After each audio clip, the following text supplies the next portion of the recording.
everybody. This video is to walk you guys through your second essay assignment. And this unit, as you guys know, you have read a number of texts around the Enlightenment movement. So these are the early stages of really what became our American nationhood under the Founding Fathers and different cultural voices. So what you're going to do in this essay is choose one work and the author that you read from this unit to create an argumentative essay which explores a theme or concept related to the Enlightenment. So this is a typical literary analysis essay, but this time you're orienting it to a specific concept related to the Enlightenment.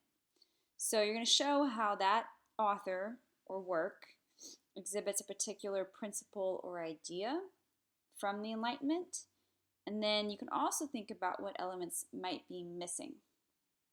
So this is very broad because I want you guys to choose the work or ideas that make sense to you to fit together. So I'm just going to give you some examples. You could look, for example, at female author poetry, right? Like Judith Sargent Murray. You could look at revivalist subject matter in Phyllis Wheatley's poetry. You could look at Enlightenment ideals like the rights of the individual or the function of government in from Locke in Thomas Jefferson's Declaration of Independence.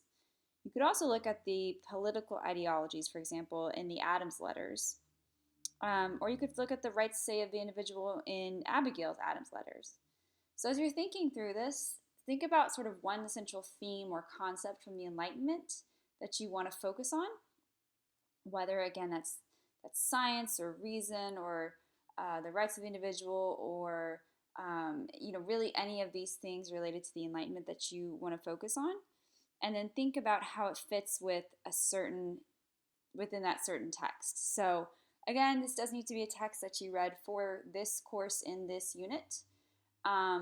If you want to do poetry, I'm going to say that you can choose to do maybe 2 poems, but I would suggest keeping the focus really narrow as best as you can to say one text.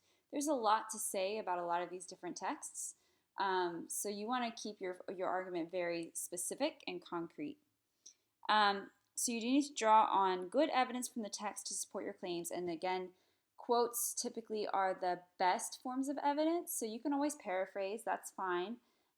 But quotes typically are stronger forms of evidence, so you want to pull in lots of good quotes to show your reader what you're talking about. For example, if you're talking about the function of revivalism within, say, Phyllis Wheatley's poetry, and you're talking about the fact that she considers her family her saviors, you'd want to pull in a quote, her Christian family, her saviors. You'd want to pull in a quote that specifically shows that from the poetry.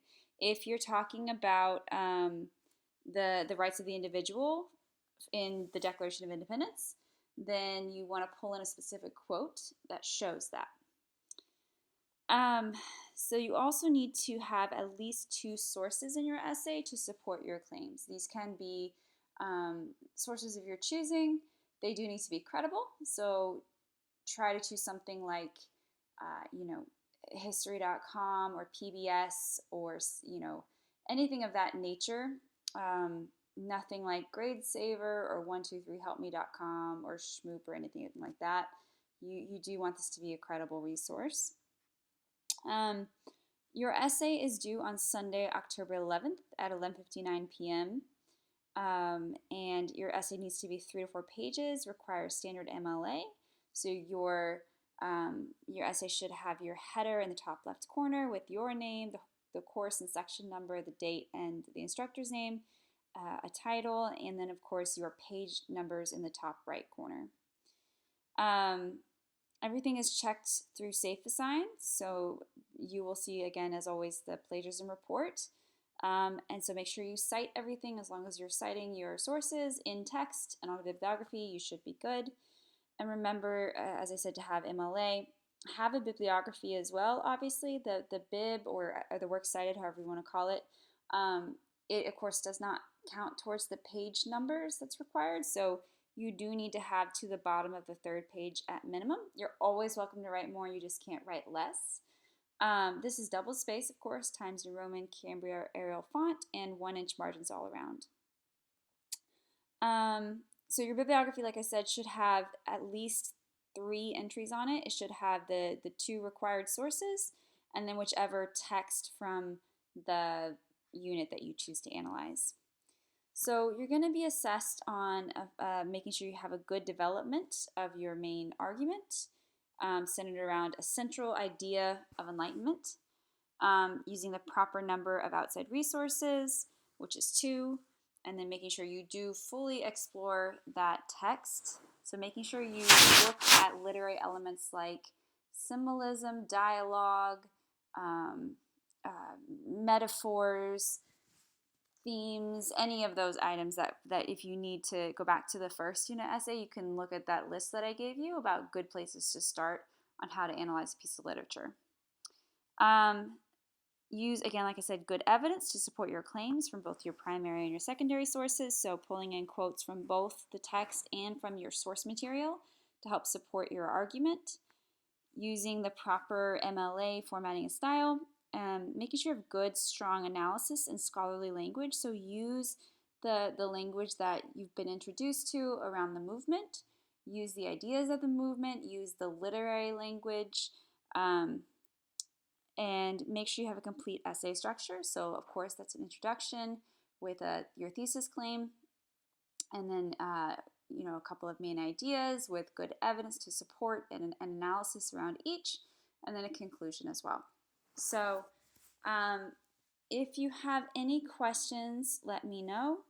This, again, like I said, is broad because I want you guys to choose the text that's of interest to you, and I want you to choose the concept or idea related to the Enlightenment that's of interest to you.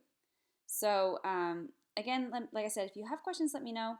But otherwise, this is a pretty standard sort of thematic essay where you're really looking at one central concept through the lens of a literary analysis essay.